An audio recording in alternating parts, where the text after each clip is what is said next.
The school has never enrolled a student named Ethan Hayes, the woman behind the front desk said, turning her monitor slightly away as if the truth might hurt less if I could not see it. I stood there holding my grandson's photograph in one hand and the old silver watch that had belonged to his father in the other. 3 weeks earlier, my daughter-in-law, Lauren, had asked for extra money for Ethan's science trip at that exact school. That morning, she had even texted me, saying she was meeting with one of his teachers. I did not raise my voice. I did not accuse anyone. I simply asked the woman to repeat what she had said, then requested written confirmation. As she printed the page, my phone vibrated. Another message from Lauren appeared. Ethan says thank you for covering his tuition again. That was the moment I understood that the lie was happening in real time. My name is Walter Hayes. And before I tell you how 8 years of trust collapsed in one afternoon, stay with me. Because the money was only the smallest part of what had been taken from me. 8 years earlier, my only son, Daniel, died on a wet stretch of Interstate 25 just north of Denver. He was 34 years old. Driving home after a meeting no one in the family seemed to know much about. A delivery truck changed lanes too quickly. Daniel's car struck the divider. And by the time the state trooper reached me, my son had already been pronounced dead. I remember sitting on the edge of my bed with the phone pressed to my ear, staring at a pair of work boots I had not worn since retirement. I had spent 37 years as an industrial electrician, and I had learned how to remain calm around live current, burning insulation, and men panicking 40 feet above concrete. None of that training helped when the trooper said Daniel's name. My wife, Helen, had died 4 years earlier from ovarian cancer. So there was no one beside me to absorb the blow. I drove to Denver alone, gripping the steering wheel so tightly that my hands cramped before I reached the hospital. Daniel and I had loved each other in the awkward way some fathers and sons do, with more repairs than conversations and more money than tenderness. When he was 16, I rebuilt the engine in his first truck but never asked why he had stopped playing baseball. When he dropped out of college for a year, I paid his rent and lectured him about responsibility without asking whether he was depressed. When he married Lauren, I gave them $15,000 toward a down payment and then criticized the neighborhood they chose. Helen used to tell me, "Walter, you keep trying to solve people when they only want you to listen." I always promised to do better. But promises are easy when everyone is still alive. By the time Daniel died, we were polite rather than close. We spoke every Sunday, discussed weather, work, and Ethan's grades, then ended the call before either of us risked saying something honest. At the funeral, I stood beside his casket and realized I could no longer repair anything between us. Grief did not arrive like a wave. It arrived like a locked door. Lauren was 31 then, pale and unsteady, with 6-year-old Ethan clutching the side of her black dress. I had never disliked her, though I had often made it clear that I did not trust her judgment. She changed jobs frequently, talked about opening a beauty and wellness studio, and seemed to live one unexpected bill away from disaster. Daniel defended her whenever I questioned their finances. Not everyone wants the life you wanted, Dad, he once told me. After the burial, Lauren sat at my kitchen table with untouched coffee cooling between her hands. Ethan had fallen asleep on the couch, still wearing his funeral shoes. Lauren whispered, "I don't know how I'm going to keep us afloat." She did not ask me for money. That detail mattered to me. It made my offer feel like mine. I told her I would send $800 every month until Ethan finished high school. Maybe longer if he went to college. Lauren began crying and covered her mouth with both hands. I mistook gratitude for honesty because, at that moment, I needed to believe helping them gave Daniel's death some purpose. The first few years gave me no reason to question anything. Lauren mailed handwritten thank you cards and sent photographs of Ethan holding soccer trophies, school certificates, and birthday cakes. Sometimes she included copies of medical bills or receipts for winter clothes. She called before Christmas and let Ethan speak with me for 10 or 15 minutes. He was shy, but he remembered details about my house, my dog, and the fishing trip Daniel had promised we would all take someday. I invited him to spend part of each summer in Fort Collins. Lauren always found a reason to decline. At first, she said Ethan was too young to sleep away from home. Later, she said his therapist believed changes in routine could trigger his grief. When I offered to visit Denver instead, she explained that school, sports, counseling, and her work schedule made weekends complicated. I accepted every excuse because questioning her felt like questioning how she was raising Daniel's son. I had spent a lifetime being accused of controlling people with money. I was determined not to prove Daniel right after he was gone. Over time, the photographs became less frequent. Video calls failed because Lauren's internet was unstable. Ethan was busy, or her phone battery was dying. Receipts stopped arriving, though the requests became more specific. 1 month, Ethan needed orthodontic work. Another month, his therapist had recommended additional sessions not covered by insurance. Then there were tutoring fees, school technology charges, athletic uniforms, and something called an academic enrichment deposit. Lauren never demanded more than the regular $800, which kept my suspicions quiet. Occasionally, she asked whether I could send the payment a few days early, but she always apologized. I told myself she was doing her best. In truth, I was also protecting myself. Sending money was simple. Visiting would have forced me to see how much of Ethan's life I had missed. Each bank transfer allowed me to feel like a grandfather without facing the possibility that my grandson barely knew me. I confused consistency with closeness, and Lauren never corrected me. By the 8th year, I was 68 and living alone in the same brick house where Daniel had grown up. My retirement was comfortable, though not extravagant. I had a union pension, Social Security, and savings Helen and I had built carefully. $800 a month was noticeable, but it did not threaten me. I treated it as a fixed obligation, like property taxes or insurance. On the first business day of every month, the payment left my checking account automatically.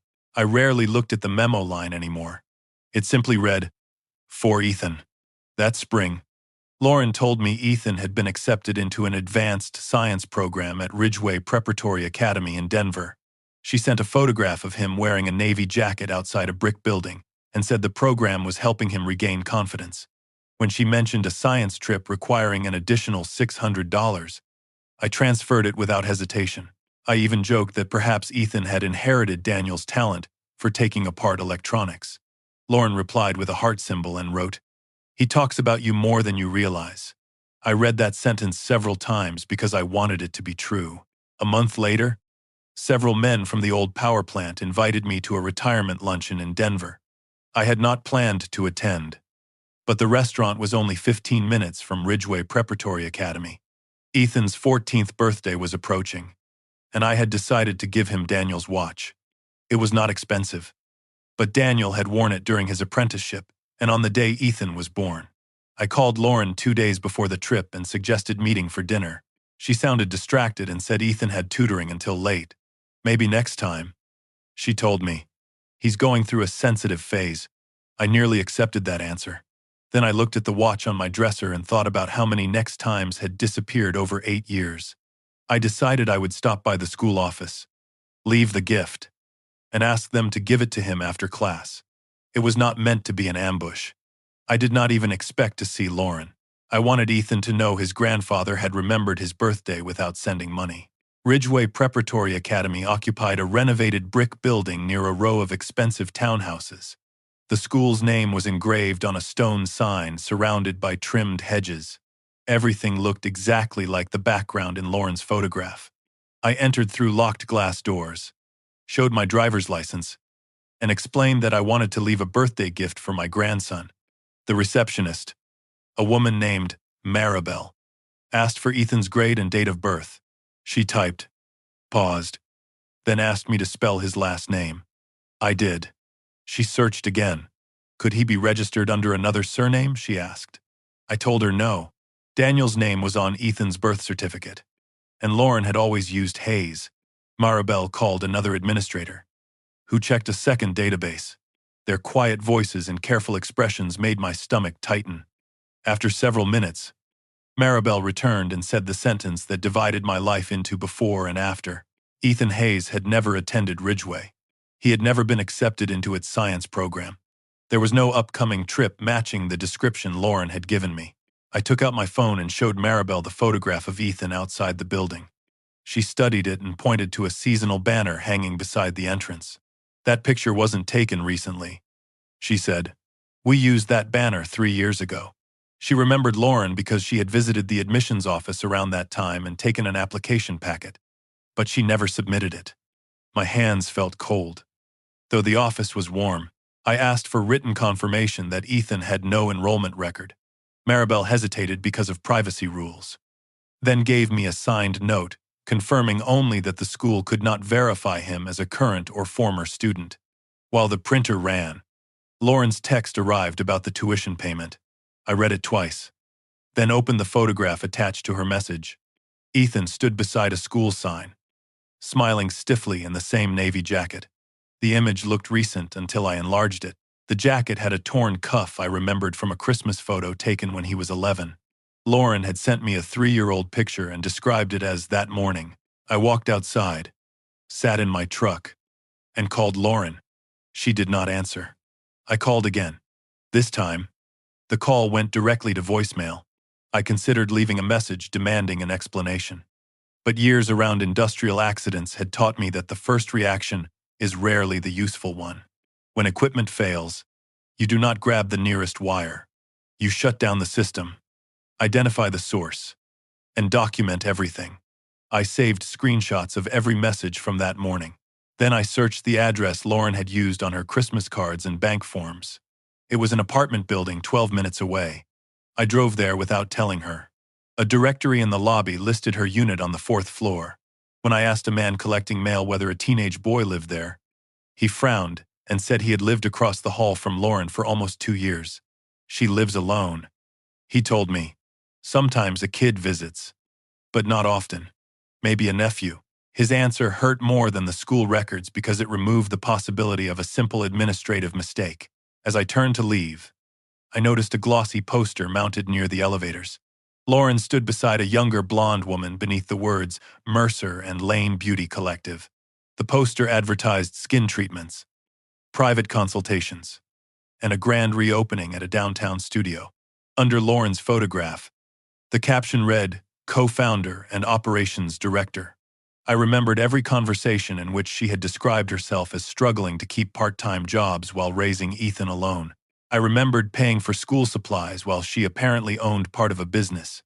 Ownership itself did not prove theft, and I knew that people could build companies while drowning in debt, but the carefully constructed image of a widowed mother surviving month to month had begun to crack. I photographed the poster and searched the company online.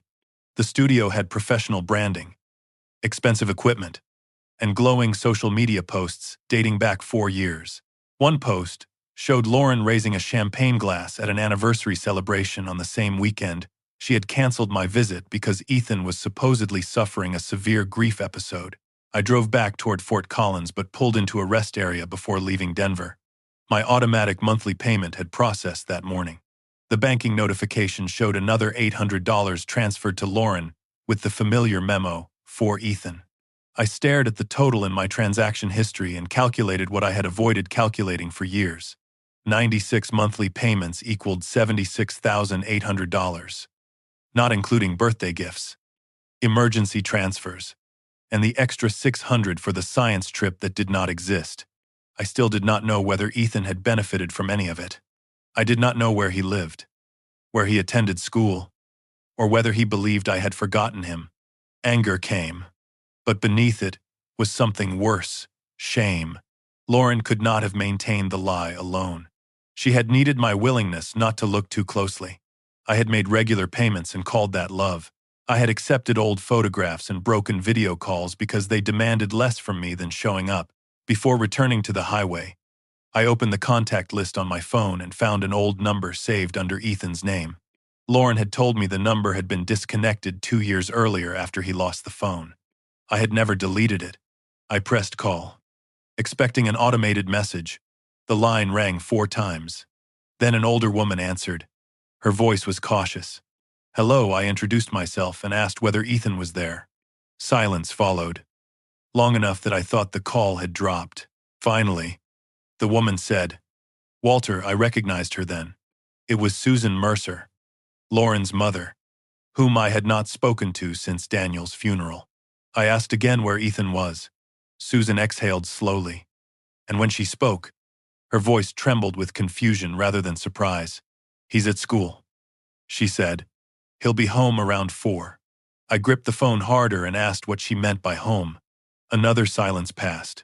Then Susan said the words that destroyed the last excuse I had left. "Walter, Ethan has lived with me in Pueblo for almost 7 years. Lauren told me you knew." For several seconds after Susan spoke, I heard nothing but the faint hiss of tires passing the rest area and the blood beating inside my ears. "Almost 7 years," I repeated, because the number seemed too large to belong to a misunderstanding. Susan said Ethan had moved in with her 10 months after Daniel's funeral. At first because Lauren could not sleep, could not work, and sometimes could not get out of bed. The arrangement was supposed to last 1 semester. Then Lauren found a job in Denver, began spending more nights there, and eventually rented the apartment where I had just stood. Susan believed I knew because Lauren had told her we had all agreed stability was best for Ethan. She said you didn't want him moved around. Susan added. I looked at the interstate through my windshield and realized every excuse Lauren had given me contained a piece of truth rearranged to serve a lie. Ethan had needed stability. He had simply found it somewhere Lauren had worked carefully to keep me from seeing. I asked Susan not to tell Lauren I had called. She hesitated, and I heard the fear in her breathing. "Walter, I don't want trouble," she said. "Ethan has already been through enough." I told her I was not asking to take him or confront him without warning. I only wanted to understand what his life actually looked like. After a long pause, she gave me her address in Pueblo and said I could come the next morning. But she would decide whether I met Ethan. I spent that night in a roadside motel instead of driving home. Sleep never came. I opened every photograph Lauren had sent during the past 7 years and began arranging them by date. Some showed Ethan in the same bedroom even though Lauren had claimed they had moved twice. In one picture, a framed landscape hung behind him. I enlarged it and recognized the same painting from Susan's living room at Daniel's funeral. The evidence had been in front of me for years, but I had looked only at Ethan's face because that was all I wanted to see. Susan's house stood on a quiet street, lined with cottonwood trees and one-story homes built in the 1970s. She opened the door before I reached the porch. She looked smaller than I remembered, with silver hair tied at the back and worry pressed into the corners of her mouth. Neither of us embraced. She led me into the kitchen, where a school calendar was attached to the refrigerator beneath magnets from places Lauren had once claimed to visit with Ethan. Susan poured coffee and placed a folder on the table. Inside were report cards from Pueblo West Middle School, vaccination records, a dental bill, and forms listing Susan's address as Ethan's primary residence. Lauren remained his legal guardian, but Susan was named as an emergency contact and temporary caregiver. The documents were ordinary, which made them devastating. This was not a recent emergency or a secret custody battle. It was a life that had continued year after year while I sent money into a story that did not exist. Susan showed me Ethan's room after I promised not to touch anything. It was small and neat, with model airplanes hanging from the ceiling and science books stacked beside the bed. A photograph of Daniel sat on the dresser next to a picture of Ethan and Susan at a county fair. There were no expensive electronics, no private school uniforms, and no signs of the therapy programs Lauren had described. A second-hand desk stood beneath the window, scarred by years of use. On a shelf, I found 3 birthday cards I had mailed to Lauren's apartment. They had been opened, but never signed or answered. Susan said Lauren brought some gifts during visits and claimed they were from me, though she could not remember which ones. "He used to ask why you never came," she said quietly. "Lauren told him seeing him was too painful for you because he looked like Daniel." I sat on the edge of the desk chair and felt something inside me collapse. Money had been taken from me, but my absence had been manufactured and delivered to my grandson as rejection. Ethan came home shortly after 3. Susan had decided not to hide my presence, though she warned me not to discuss money or accuse his mother. I heard the front door open, a backpack drop, and a boy's voice call. Grandma. Then he appeared in the hallway. He was taller than the photograph suggested. Thin like Daniel at that age, with the same serious eyes and the same habit of standing slightly sideways when uncertain. He stopped when he saw me. Neither of us moved. I said, "Hello, Ethan." His face tightened, not with recognition exactly, but with the effort of matching me to an old picture. "Your Grandpa Walter," he said. I nodded. He looked towards Susan, then back at me. "Mom said you didn't like surprises." The sentence carried no anger. That made it worse. I told him his mother was right about some things, but not about that. I gave him no speech and offered no explanation. I simply said I was sorry I had not come sooner. We talked for 40 minutes at the kitchen table. Ethan asked about the power plant, my dog, and whether Daniel had really rebuilt a motorcycle when he was 17.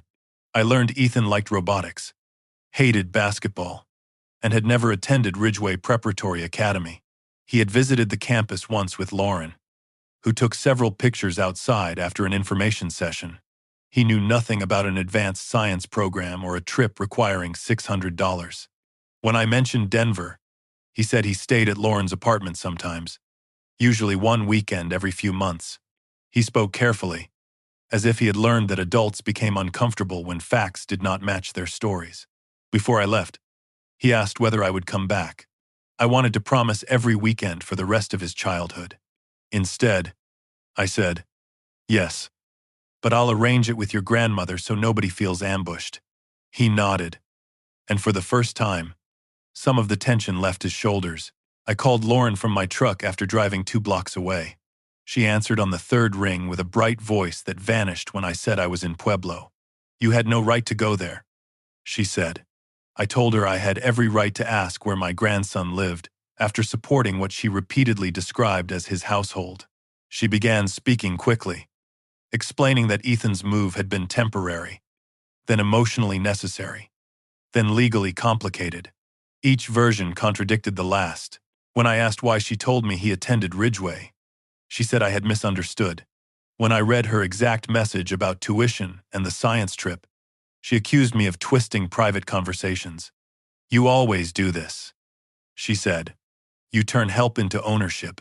I asked one simple question. "Did you use the $800 each month for Ethan?" She went silent, then replied, "Money in a family doesn't come with labels." That answer told me more than a confession would have. Lauren agreed to meet the following afternoon at a coffee shop halfway between Denver and Pueblo. She arrived 20 minutes late wearing a cream-colored coat and carrying a leather bag that probably cost more than Susan's monthly grocery budget. I noticed that detail and hated myself for noticing it, because expensive clothing alone proved nothing. She sat across from me and kept her sunglasses on until I asked whether she intended to look at me. When she removed them, her eyes were red. "You think I'm some kind of monster," she said. I told her I thought she had lied to me for 7 years and allowed Ethan to believe I had abandoned him. Lauren's expression hardened. She said I had never trusted her, had judged every job she took, and had made Daniel feel like a disappointment. After Daniel died, she had been terrified I would use my money and reputation to take Ethan. Sending him to Susan had been the only way she could survive without losing him completely. I listened because some of what she said was true. I had judged her. I had treated Daniel's problems like invoices to be paid and decisions to be corrected. But truth used as camouflage is still camouflage. I asked why fear required fake school fees, fake therapy bills, and old photographs presented as new. Lauren folded her hands and said the payments helped her maintain a home Ethan could return to. She claimed her business was not a luxury but a path to independence. "You gave that money because you wanted Ethan secure," she said. "My stability is part of his security." I reminded her that Ethan had slept in Susan's house for nearly 7 years, while Susan lived on a fixed income. Lauren said she sent her mother money. When I asked how much, she would not answer. Then she leaned toward me and lowered her voice. "Be careful, Walter. Ethan has finally adjusted. If you make this ugly, you'll be the one hurting him." I told her the automatic payment would stop. For the first time, genuine panic crossed her face. She recovered quickly and said cutting off the money proved everything Daniel had believed about me. According to her, I was punishing her because I could no longer control the family. She asked whether I had considered what an abrupt loss of income would do to Ethan's future. I asked again how much of the money reached Susan. Lauren gathered her bag and stood. "You're not well," she said. "You drove across the state, went to his school, questioned neighbors, and showed up at my mother's house.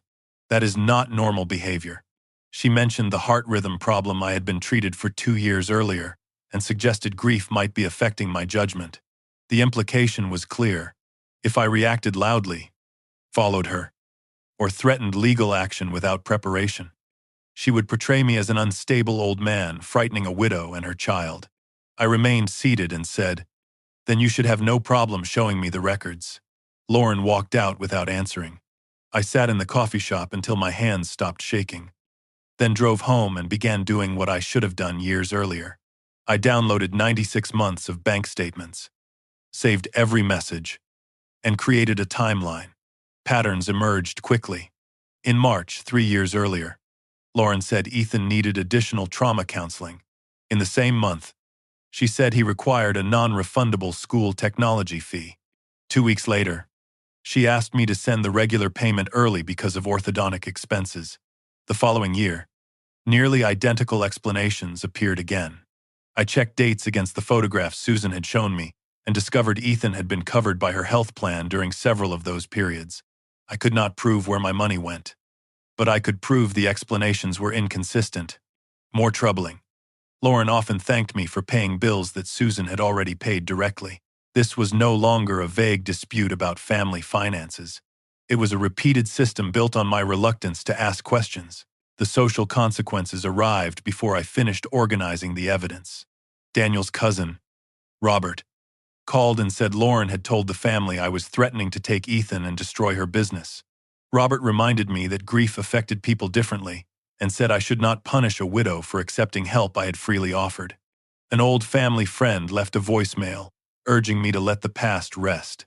Lauren had moved quickly, giving everyone a version of events in which I was a controlling father, reopening old wounds because a financial gift had not purchased obedience. I could not explain the full story without exposing Ethan's private life, and I refused to turn him into evidence in a family argument. That silence gave Lauren an advantage. By evening, 3 relatives had contacted Susan, asking whether I was pressuring her. Susan called me frightened and said Lauren was threatening to remove Ethan from her home if she took my side.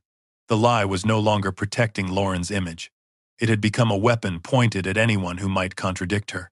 That night, a message arrived from a number I did not recognize. It contained only one sentence. "Did you really not want to see me all those years?" I knew immediately it was Ethan. Susan confirmed she had let him use her phone because he had been unable to sleep. I stared at the words for a long time before replying. I did not blame Lauren or explain the money. I wrote, "I wanted to see you. I should have tried harder. And I am sorry I believed excuses instead of coming myself." Ethan responded with a thumbs-up symbol, then nothing else. The exchange left me more ashamed than angry. Lauren had lead, but I had given her room to do it. I had accepted distance because distance protected me from Daniel's memory and from the possibility that Ethan might not need me. My $800 had been a monthly substitute for courage. Recognizing that did not excuse Lauren, but it prevented me from pretending I was an innocent man betrayed by strangers. The next morning, I called Mark Ellison, the attorney who had handled Daniel's estate. Mark had been Daniel's closest friend since college and one of the last people to see him alive. We had spoken only twice since the funeral. I asked whether Daniel had left any money for Ethan beyond the small life insurance payment Lauren had mentioned. Mark became quiet. He asked why I wanted to know. I told him Ethan had not lived with Lauren for nearly 7 years, and that I had been sending her $800 a month under false explanations. Mark did not sound surprised enough. He said he could not discuss confidential matters over the phone, then asked whether I could come to his office the following day. "There are documents you need to see," he said. I asked him directly whether a trust existed. After another pause, he answered, "Yes, Walter. Daniel created one for Ethan." The room seemed to tilt around me. Lauren had always said Daniel left almost nothing. Mark's office occupied the second floor of a restored building near downtown Denver. He looked older than I remembered, with thinning hair and a careful manner that felt more defensive than professional. He closed the door, placed a thick binder on the conference table, and explained that Daniel had purchased a separate life insurance policy several years before his death. Part of the proceeds funded a trust for Ethan's education, medical care, counseling, and essential needs. Lauren could request reimbursements as Ethan's legal guardian, while Mark served as trustee. I asked why no one had told me. Mark said Daniel had specifically instructed him not to involve me. The answer struck hard. But before I could respond, Mark turned the binder around. Pages of disbursement records showed thousands of dollars paid each year for educational and medical expenses. Some descriptions matched the exact reasons Lauren had given me for my monthly transfers. She had not merely accepted help from two sources. She appeared to have billed both sources for the same needs. I read line after line until the numbers blurred. Tuition support, counseling reimbursement, orthodontic care, academic equipment, transportation. Some payments went to providers I recognized from Lauren's messages, but others went to companies with vague names. Mark admitted he had relied heavily on documents Lauren submitted because she was Ethan's mother, and the trust permitted broad discretion. I asked whether he had ever confirmed where Ethan lived. His face tightened. I assumed he lived with Lauren. He said, that assumption had allowed years of requests to pass without scrutiny. Then I noticed a second signature beside several approvals, listed under Caregiver Acknowledgement. The name was Susan Mercer. I pointed to it and asked why Ethan's grandmother was authorizing expenses if Mark believed Ethan lived in Denver. Mark said Lauren claimed Susan helped coordinate medical and school matters. He had never spoken to Susan directly about the forms. The truth had just widened again. I left Mark's office carrying copies of the disbursement summary, and a sense that the betrayal had moved beyond one woman's lies. Lauren had manipulated me, but someone had approved every withdrawal from Ethan's trust. Susan's signature appeared on pages she claimed not to understand. Mark had administered money meant for a child without verifying where that child slept. Daniel had deliberately built a financial wall between me and his son, and I still did not know why. In the elevator, I examined the final page more carefully. Several payments had gone to a company called M&L Wellness Holdings, each described as therapeutic services for Ethan. The amounts were larger than the monthly checks I had sent Lauren. The company name felt familiar. Then I remembered the poster in her apartment lobby, Mercer and Lane Beauty Collective. When the elevator doors opened, I understood that the money I had given Lauren might be only one stream, feeding the same business, and that Susan's signature was helping open the second. I drove from Mark's office to Pueblo with the disbursement summary folded inside my jacket. Though I had already memorized the name printed beside the most troubling payments, M&L Wellness Holdings, Susan opened her door before I knocked, and one look at my face made her step aside without speaking. Ethan was still at school. I placed the copies on her kitchen table and pointed to her signatures. Susan stared at them for several seconds, then lowered herself into a chair. She admitted Lauren had brought documents for her to sign over the years, usually saying they confirmed Ethan's residence, school transportation, or medical appointments. Susan rarely read beyond the first page because Lauren would stand beside her, impatient, saying the forms had deadlines. I thought I was helping. She whispered. I asked whether she ever received money from the trust directly. Susan nodded. Lauren sent between $300 and $500 most months for groceries and clothing. Sometimes less. Sometimes nothing. Susan had never known how much money Lauren was requesting in Ethan's name. I wanted to accuse Susan of choosing ignorance, but her house made the accusation complicated. The carpet was worn, the refrigerator hummed loudly, and the stack of utility bills beside her telephone was held together with a rubber band. She had raised Ethan on Social Security, a small survivor's pension, and whatever Lauren decided to send, Susan admitted she suspected the numbers did not add up. Yet she feared asking too many questions. Lauren had threatened more than once to move Ethan back to Denver if Susan became difficult. He was finally sleeping through the night. Susan said, "He had friends here." I told myself keeping quiet was better than risking all that. Her fear was understandable. But silence had protected the wrong person. I told her the signatures might have helped Lauren obtain money for services Ethan never received. Susan covered her face with both hands. For the first time, I saw that Lauren had not built one lie. She had built separate versions of reality for each of us, using whatever guilt or fear made us easiest to manage. We went through Ethan's actual expenses year by year. Susan kept better records than Lauren expected. She had receipts for dental visits, school fees, glasses, counseling sessions, and a summer robotics camp. Some trust reimbursements matched legitimate costs, though the amounts often exceeded what Susan had paid. Other charges had no counterpart at all. There were $6,000 in specialized therapeutic services over 18 months. Yet Ethan had attended a licensed counselor, whose total bills were less than one-third of that amount. Several reimbursements for educational technology appeared during years when his school provided a laptop at no charge. Transportation expenses were claimed for weekly trips to Denver, though Susan's calendar showed Ethan had visited Lauren only 5 times that year. By evening, the pattern was clear. Lauren had mixed enough real expenses with invented or inflated ones to make the paperwork look believable. The trust had not been emptied overnight. It had been drained patiently, one reasonable-looking request at a time. Mark joined us by video call the following morning. His face appeared on Susan's old laptop in a square of gray office light. I asked him to explain how M&L Wellness Holdings had been approved as a provider. Mark said Lauren submitted invoices describing adolescent stress management sessions, nutrition counseling, and family reintegration services. The invoices carried Ethan's name, dates, and professional-looking service codes. Mark never checked whether the company held medical or counseling licenses because the trust language permitted broader wellness expenses. That was negligent, I said. Mark did not argue. He removed his glasses and admitted he had treated Lauren as Daniel's grieving widow rather than as a claimant who required verification. He also confessed that Daniel's final instructions had influenced him. Daniel had asked Mark to avoid allowing me to interfere in Lauren's parenting. So Mark had interpreted scrutiny as a possible violation of his friend's wishes.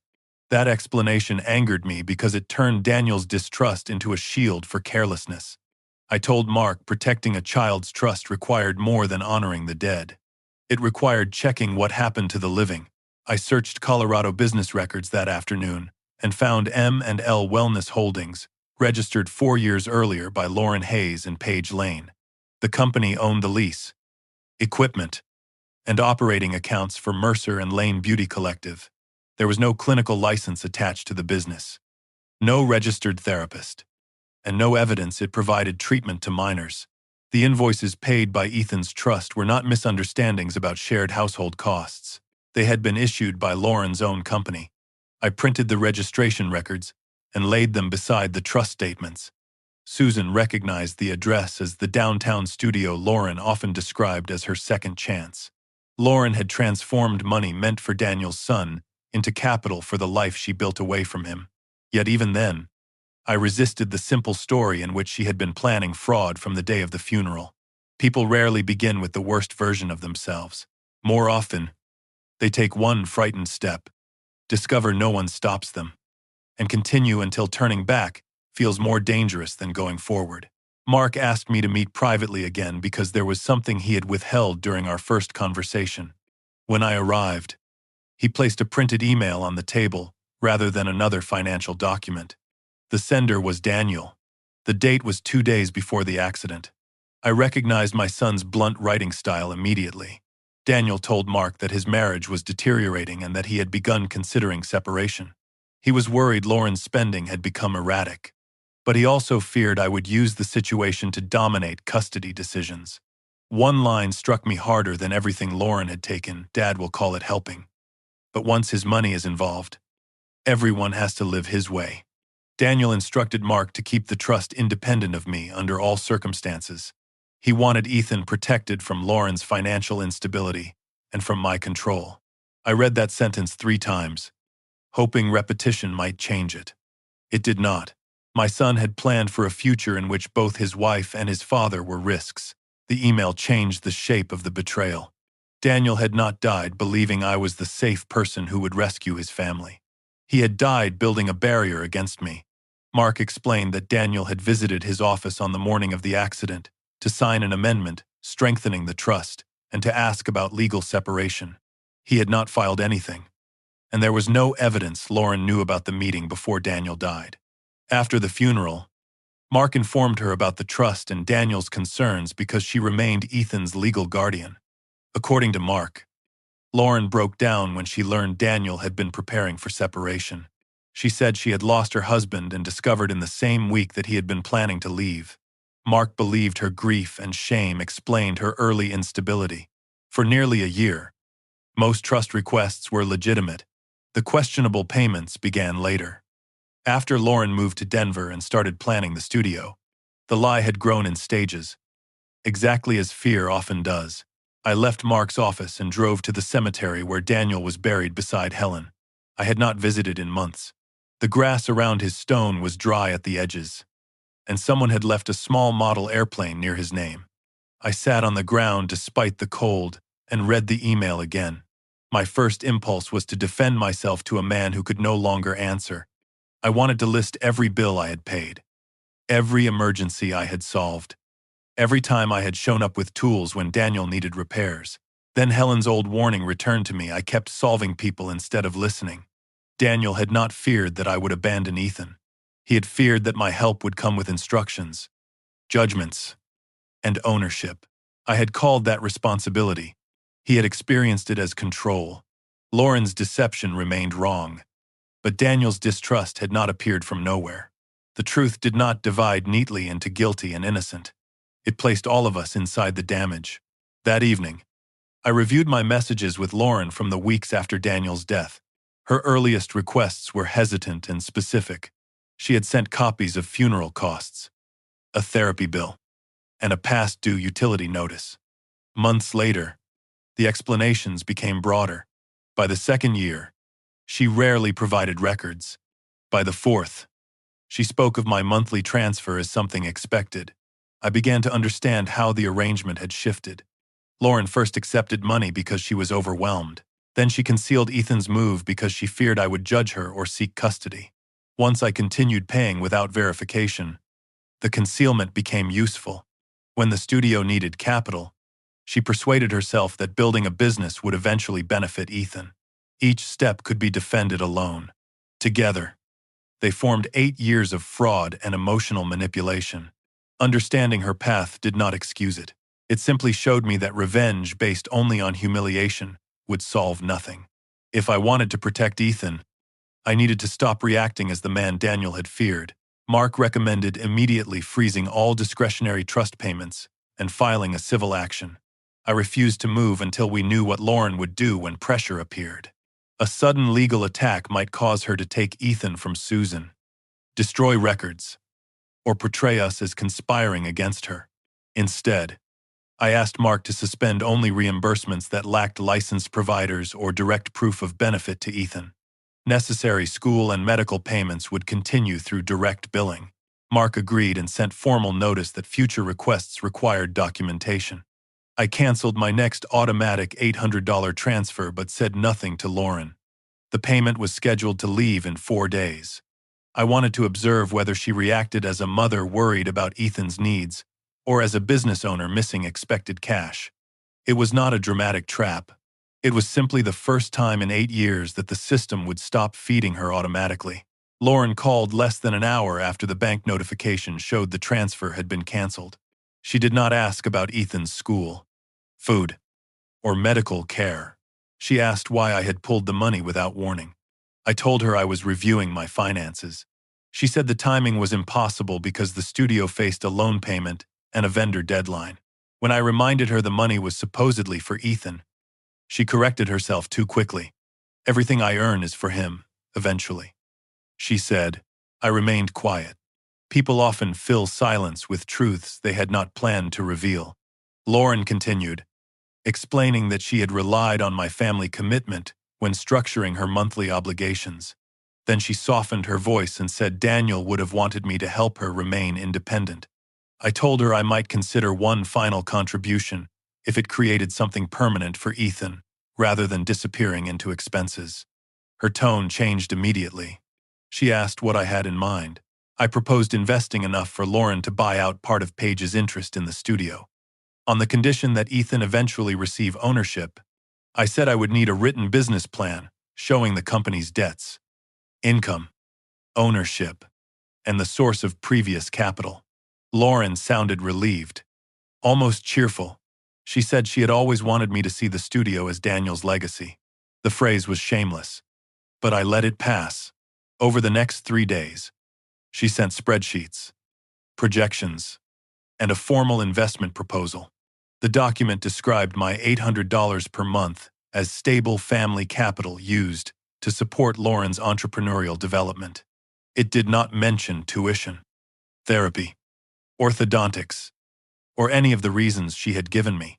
In one section, she wrote that regular contributions from a private family source had allowed the business to maintain cash flow during expansion. Her own signature appeared beneath the statement. She believed she was persuading me to invest.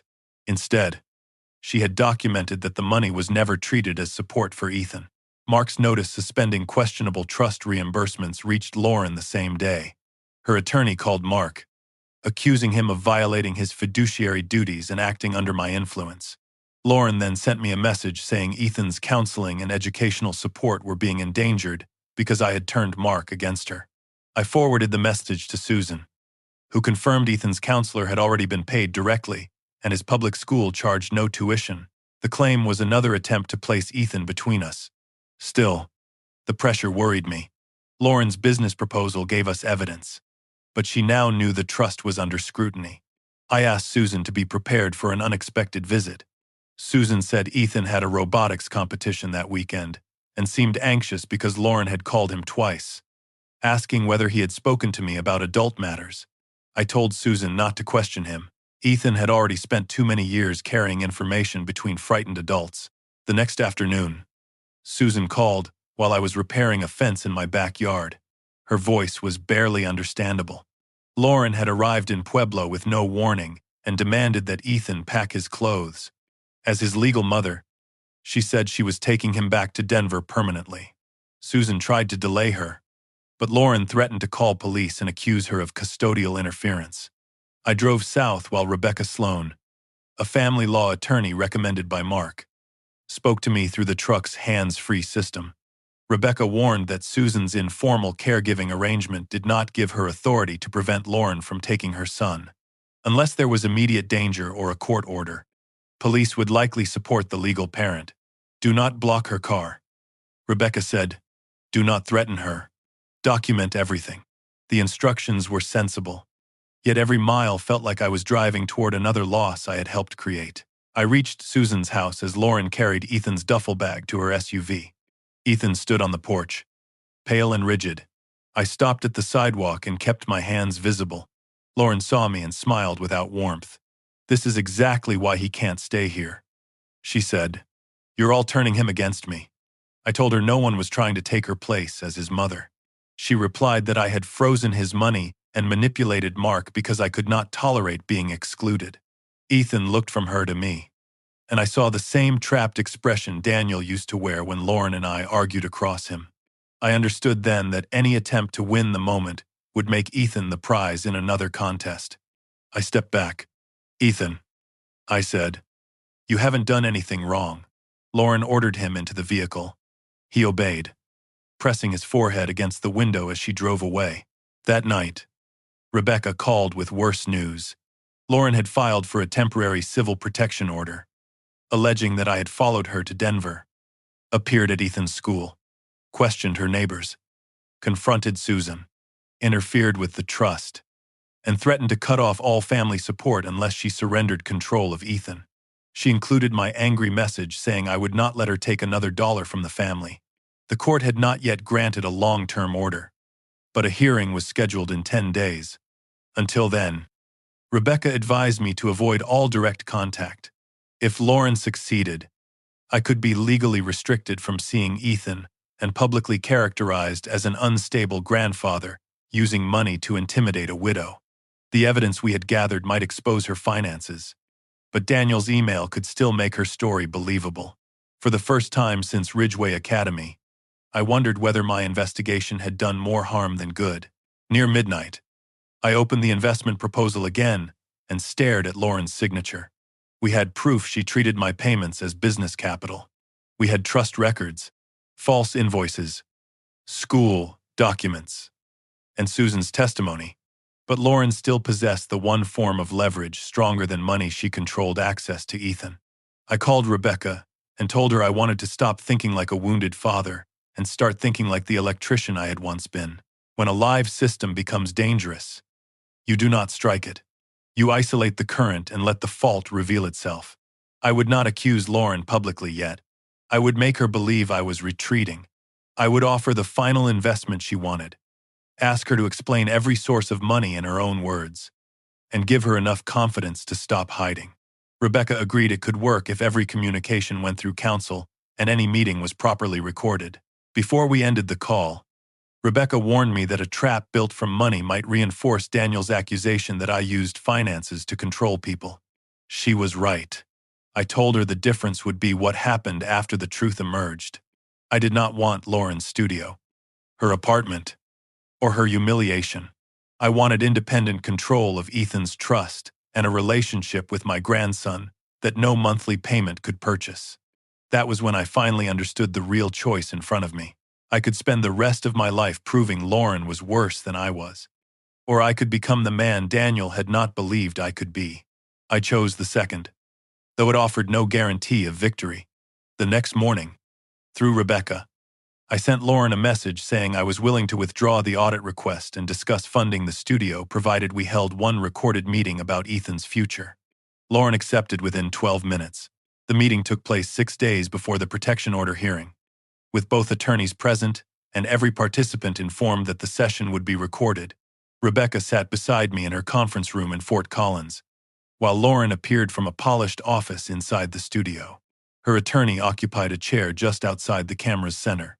Paige Lane joined from another room because Lauren's proposal required changes to the company's ownership. Mark participated only as trustee and potential witness. I wore an old blue shirt instead of a suit and kept my voice slower than usual. Lauren needed to believe the pressure had exhausted me.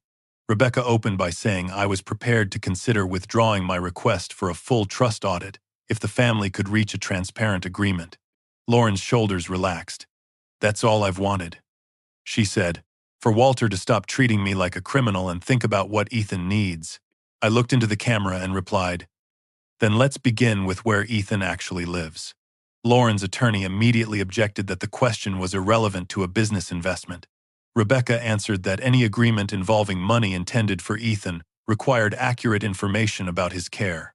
Lauren glanced toward her attorney, then said Ethan had divided his time between Denver and Pueblo depending on school and emotional needs.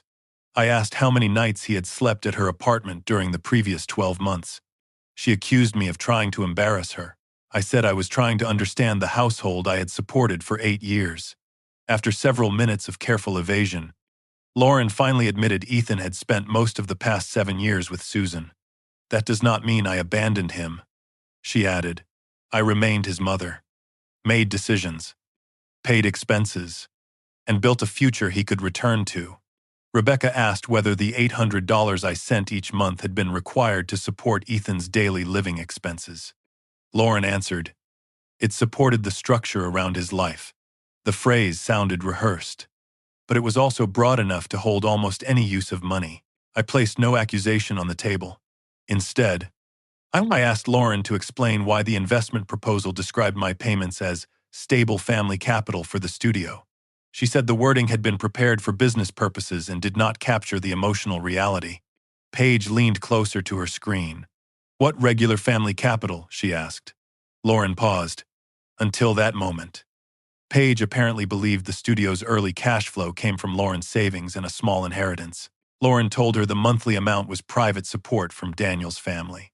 Paige asked whether I had knowingly invested in Mercer and Lane. I said no. I had been told the money paid for Ethan's tuition, counseling, dental work, school technology, and other needs. Paige's face changed in a way Lauren noticed immediately. "That's not how you described it to me," Paige said. Lauren responded that all personal income eventually supported the business, and that the business existed for Ethan's future. Paige stopped taking notes and folded her arms across her chest. Rebecca moved to the payments from Ethan's trust. She displayed several invoices from M&L Wellness Holdings that listed adolescent stress management, nutrition counseling, and family reintegration services. Lauren said the studio had developed wellness programs that benefited Ethan indirectly. Mark asked who had provided those services. Lauren named no therapist, physician, or licensed counselor. Instead, she described guided relaxation, skincare routines for confidence, and nutrition planning. I remembered Ethan's modest room, his public school laptop, and Susan's stack of real counseling bills. Did Ethan ever attend a session inside the studio? I asked. Lauren said he had been present on several occasions. Rebecca asked for dates. Lauren said records were stored elsewhere. Paige interrupted. We never treated minors. She said, we don't provide therapy, and we have no clinical program. Lauren told her to stay out of family matters. Paige replied that invoices issued under their shared company were no longer merely family matters.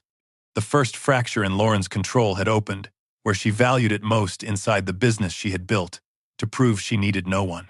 Lauren's attorney requested a private break, but Paige refused to leave before understanding whether her name appeared on trust invoices. Rebecca showed her 2 payments approved under the company's tax identification number. Paige said she had never seen the invoices. Lauren accused Mark of releasing confidential records to hostile parties. Mark answered that the trust beneficiary's interests permitted an investigation into payments made from the fund. The conversation sharpened, and I remained quiet. That silence irritated Lauren more than argument would have. She turned toward me and said, "You planned this. You pretended to offer help so you could humiliate me in front of my partner." I told her I had offered exactly what the proposal required: a discussion of the company's finances and Ethan's future.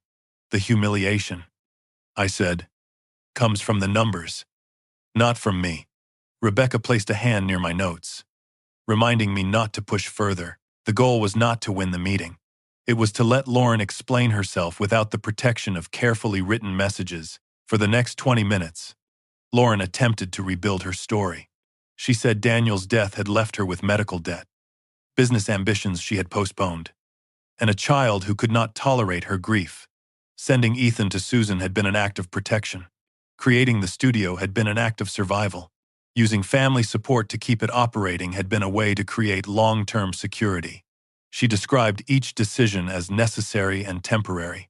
Even though the pattern had lasted years, there was truth in parts of what she said. I could see the frightened 31-year-old widow beneath the polished business owner. But every sympathetic explanation ended at the same point: she had concealed Ethan's residence, lied about expenses, and submitted invoices through her company. When Rebecca asked why she had never told me the truth after becoming stable, Lauren's composure finally slipped. Because he would have taken over, she said, pointing toward my image on the screen. He would have made every decision, judged every mistake, and turned Ethan against me. Then Lauren produced Daniel's email. She held up a printed copy and read the sentence about my money requiring everyone to live my way. Rebecca had expected the email to appear at the hearing, but not during the meeting. Lauren said Daniel had known exactly who I was and had deliberately protected his wife and son from my control. She accused Mark of betraying Daniel by allowing me into the trust records. The words struck harder because they came in front of Paige, Susan, and the attorneys. For a moment, I felt the old urge to defend myself with a list of sacrifices. I could have mentioned Daniel's tuition, the truck, the down payment, the hospital bills, and every emergency call, I answered. Instead, I looked at the email on my own desk and said, Daniel had reasons not to trust me. I was better at paying than listening. Lauren seemed surprised. I continued, but his opinion of me does not make false invoices true, and it does not erase Ethan's right to know where his money went. Paige left the meeting 15 minutes later. Before disconnecting, she said she would provide company records through her own attorney. Lauren shouted that releasing internal documents would violate their operating agreement. Paige answered, using the company to bill a child's trust may have violated more than that. Her screen went dark. Lauren's attorney immediately ended the substantive discussion and announced that all future communication would proceed formally. Rebecca confirmed that the recording would be preserved. Lauren leaned toward the camera before disconnecting and said, "You think you won because Paige got scared. You have no idea what you've done to Ethan." I wanted to ask whether she meant emotionally or financially, but Rebecca signaled me to remain silent. The call ended. I sat back, drained rather than satisfied. The trap had worked, but not cleanly. Lauren had admitted Ethan lived with Susan and had linked the studio to his supposed future. She had also introduced Daniel's distrust in a way that could make every action I took appear controlling. Paige's attorney contacted Rebecca the next morning. Paige was willing to provide bank statements, accounting ledgers, vendor records, and internal communications because she needed to establish that she had not knowingly participated in improper trust reimbursements. The records showed that my monthly transfers entered Lauren's personal account, then moved into the studio under the label Family Capital Contribution. The transfers from Ethan's trust entered M&L Wellness Holdings and were recorded as client wellness reimbursements. The distinction mattered. Lauren had not carelessly mixed money. She had categorized each source according to the story required for that audience. To me, the money was for Ethan's school and health. To Paige, it was family capital supporting Lauren's ownership. To Mark, the company was providing wellness services to the trust beneficiary. One set of funds had carried 3 identities depending on who was looking. Rebecca said the ledger alone would not resolve every legal question, but combined with Lauren's messages and recorded admissions, it established a pattern difficult to explain as confusion. The records also revealed that Paige had questioned several deposits 2 years earlier. In an email, she asked why payments connected to a minor were entering the company account. Lauren replied that Ethan participated in private wellness coaching and that the reimbursements had been approved by an attorney. Paige accepted the answer and did not investigate further. Her carelessness resembled Mark's and Susan's in an uncomfortable way. Lauren's system depended on decent people accepting partial explanations because challenging them seemed rude, disloyal, or disruptive. I had done the same for 8 years. Rebecca warned me not to present the case as one clever woman deceiving a room full of fools. A judge would see that multiple adults had failed Ethan. Mark had neglected oversight. Susan had signed documents she had not read.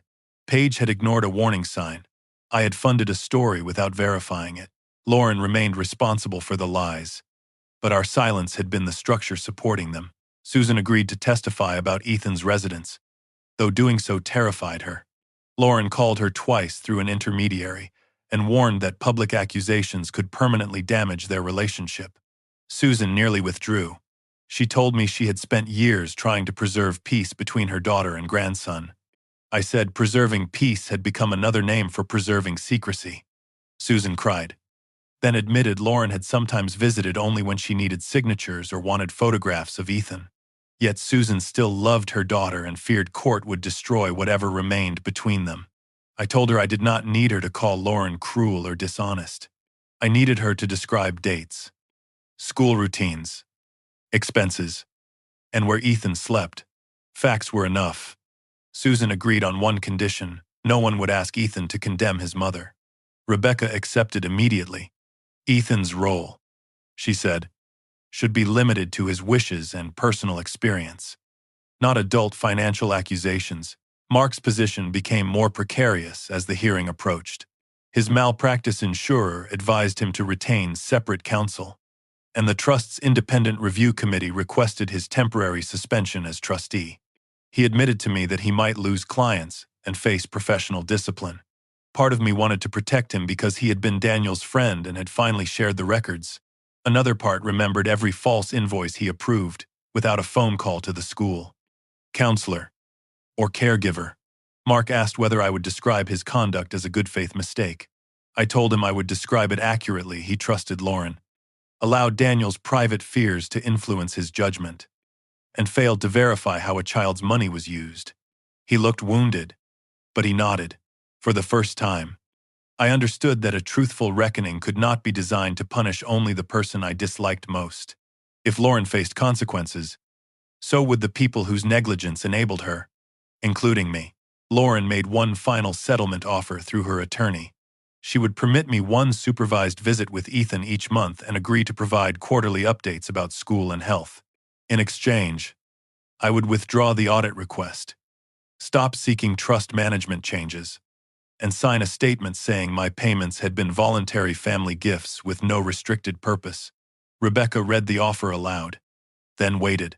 The arrangement would have given me what I once claimed to want: regular access to my grandson, but it required purchasing that access with silence and leaving Lauren in control of the same system. I rejected it. My written response said I would not trade Ethan's financial protection for permission to be his grandfather. Lauren's attorney replied that the rejection proved the case had never been about family reconciliation. Perhaps that was partly true. Reconciliation without truth would have been another transaction, and I had spent enough of my life using money to avoid difficult conversations. 2 days before the hearing, I completed a voluntary psychological evaluation and provided Rebecca with medical records showing my heart condition was stable and did not affect my judgment. The evaluator found no evidence of cognitive impairment, paranoia, or violent risk. I disliked being examined as though grief and anger were symptoms of incompetence, but refusing would have allowed Lauren's accusations to remain unanswered. Rebecca also reviewed my messages and marked several phrases the opposing attorney would likely use against me. One said I would make sure Lauren never touched another dollar belonging to Daniel's family. Another said she had stolen 8 years from me. Both were written after I discovered Ethan's real home. Rebecca asked whether I regretted them.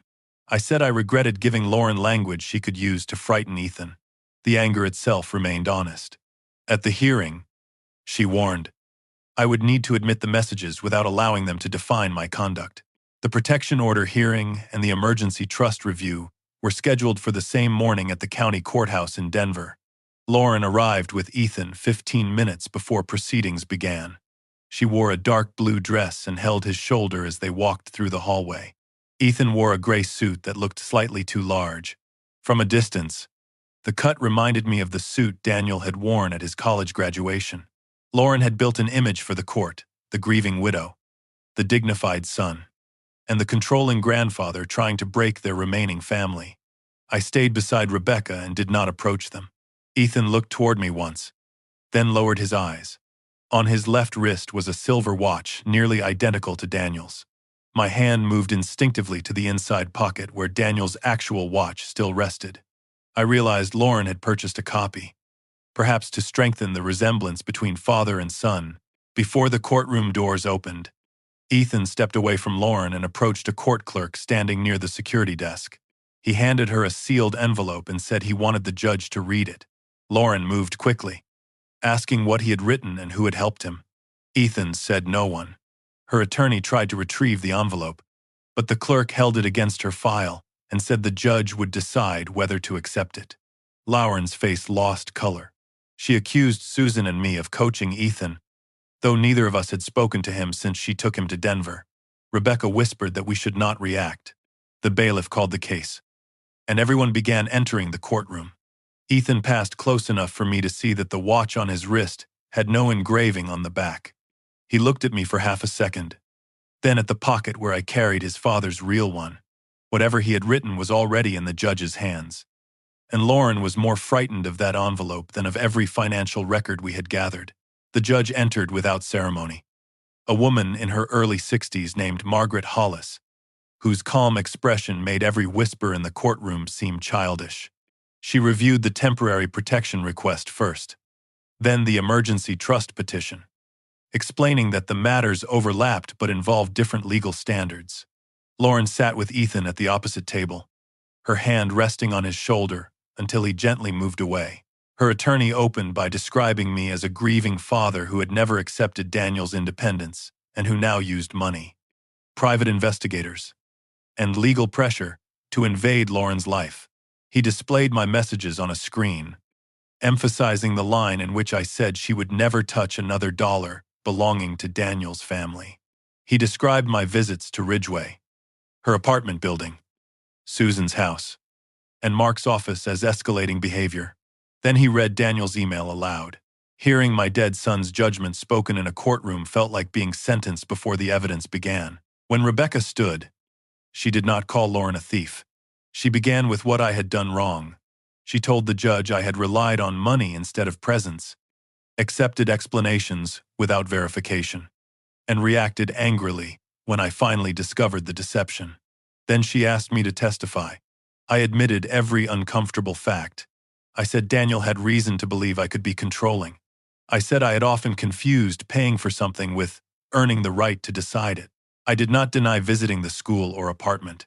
I explained why I went, what I asked, and how I documented the answers. Did you threaten Lauren physically? Rebecca asked. No. Did you attempt to remove Ethan? No. Did you block her vehicle? No. What did you want? I looked toward Ethan and answered.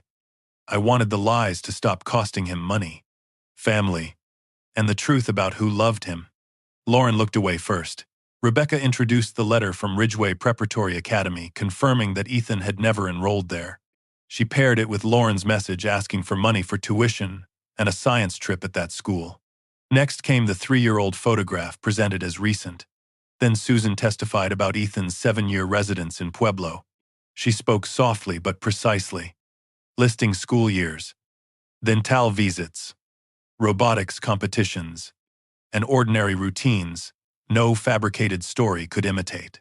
Lauren's attorney tried to suggest Susan had turned against her daughter because I promised financial help. Susan answered that I had promised nothing. When asked why she signed trust documents without reading them, she lowered her eyes and said, "Because I was afraid Lauren would take Ethan away if I questioned her." The admission damaged her credibility, but it also explained the machinery of the deception. Fear had kept everyone obedient. Lauren had not needed locks or threats. She had only needed each of us to believe truth would cost us Ethan. Paige testified next through a remote video connection. She explained that Mercer and Lane had never provided therapy, clinical nutrition services, or treatment for minors. She authenticated the company ledgers showing my transfers categorized as family capital and the trust payments categorized as wellness reimbursements. Lauren's attorney argued that bookkeeping labels did not prove fraud, and that business income supported Lauren's ability to remain a parent. Paige replied that she had never been told the trust beneficiary was a child who did not live with Lauren. Rebecca then played selected portions of the recorded meeting. Lauren's own voice filled the courtroom. Everything I built was for Ethan eventually. Then came her admission that Ethan had lived primarily with Susan. Then Paige's statement that the studio did not treat minors. No single sentence ended the dispute, but together they removed every place Lauren had hidden uncertainty. Mark took the stand last among the adults. He admitted he had approved reimbursements without direct verification and allowed Daniel's fear of my involvement to influence his administration of the trust. His attorney had advised him to speak carefully, but Mark chose plain language. I failed the beneficiary, he said. I treated a friend's widow as someone I should protect from scrutiny, when my duty was to protect the child's money. He confirmed that Daniel had created the trust from a separate life insurance policy and had intended it for education, health, counseling, and essential support. He also confirmed that many payments to M&L Wellness Holdings lacked licensed providers or independent proof. Lauren's attorney asked whether Daniel had specifically instructed him to exclude me. Mark said yes. Then Rebecca asked whether Daniel had instructed him to approve false invoices. Mark said no. The distinction settled over the courtroom more heavily than any dramatic accusation could have. Lauren chose to testify. She began composed, describing the months after Daniel's death when she could not sleep, could not work, and could barely care for Ethan. She said sending him to Susan saved both of them. She spoke about discovering that Daniel had been considering separation and how that knowledge turned grief into humiliation. I believed her pain because pain was the only part of her story that had never needed invention. Then she explained the studio as a path back to independence. She insisted every dollar, whether from me or the trust, ultimately served Ethan by helping her create stability. Rebecca asked whether stability required telling Ethan that I did not want to see him. Lauren said she had been protecting him from disappointment. Rebecca asked whether I had ever said that. Lauren answered no. She asked whether Ridgeway tuition existed. Lauren said no. She asked whether M&L Wellness provided therapy to Ethan. Lauren said the services were informal. Each answer narrowed the distance between justification and admission. The judge then addressed Ethan's sealed letter. She stated that she would not treat it as proof of financial misconduct, but would consider it in evaluating his wishes and emotional welfare. Lauren's attorney objected that someone might have coached him. Judge Hollis asked Ethan whether he wanted to speak privately in chambers with a court-appointed guardian present. He nodded. The court recessed for 40 minutes. During that time, no one spoke across the aisle. Lauren sat rigidly, staring at the table. I watched Ethan disappear through a side door and felt ashamed that a 14-year-old had been forced to explain the adults around him to strangers. When he returned, his eyes were red but his posture was steadier. The judge summarized only what was necessary. Ethan did not want to choose between his mother, grandmother, and grandfather. He wanted to return to Susan's home, continue at his school, and be allowed contact with me without being told that doing so betrayed his mother. Judge Hollis denied Lauren's request for a long-term protection order. She found no credible evidence that I posed a threat of violence, harassment, or immediate danger. She criticized my unannounced visits and angry messages but noted that I had respected legal boundaries once counsel became involved. She then ordered that Ethan temporarily reside with Susan under a formal kinship care arrangement while a separate family assessment was completed. Lauren retained parental rights and a structured visitation schedule. I received no custody and no authority over day-to-day decisions, which Rebecca had warned me to expect. The judge said clearly that being deceived did not automatically make me the proper guardian. I accepted that. The ruling did not hand Ethan to me as a reward. It removed him from being used as leverage while preserving his relationship with his mother. The trust decision followed. Mark was suspended as trustee pending professional review, and an independent corporate fiduciary was appointed. All future payments would go directly to verified schools, medical providers, counselors, or Susan for documented essential expenses. A full accounting of prior disbursements was ordered. Lauren was required to produce company invoices, bank records, and communications related to M&L Wellness Holdings. The judge did not declare every questionable payment fraudulent that morning. Civil courts rarely deliver truth in a single dramatic sentence. Instead, she created a process that no longer depended on Lauren's explanations or Mark's assumptions. Control moved away from the person who valued it most. Lauren could still advocate for Ethan, but she could no longer approve her own version of his needs and send the money through her business. My $76,800 presented a harder problem. Rebecca had been honest from the beginning. Voluntary transfers without a written restriction were generally gifts. Lauren's false statements created possible civil claims, but recovering every dollar would require expensive litigation and might expose Ethan to years of depositions and conflict. We reached a settlement during the weeks following the hearing. Lauren admitted no criminal liability but agreed that the investment proposal, false school claims, and business records justified repayment of a negotiated portion. The independent audit later found that several trust payments lacked legitimate support. Those amounts had to be restored under a structured plan. Page invoked provisions in their operating agreement and required Lauren to sell her ownership interest in Mercer and Lane to protect the company from further liability. Lauren lost the studio not because I seized it, but because she had used it as the destination for money that was never hers to redirect. We met once in Rebecca's office to sign the civil settlement. Lauren looked older than she had at the recorded meeting. Without the polished studio background, she seemed less like an adversary and more like the woman who had sat at my kitchen table after Daniel's funeral.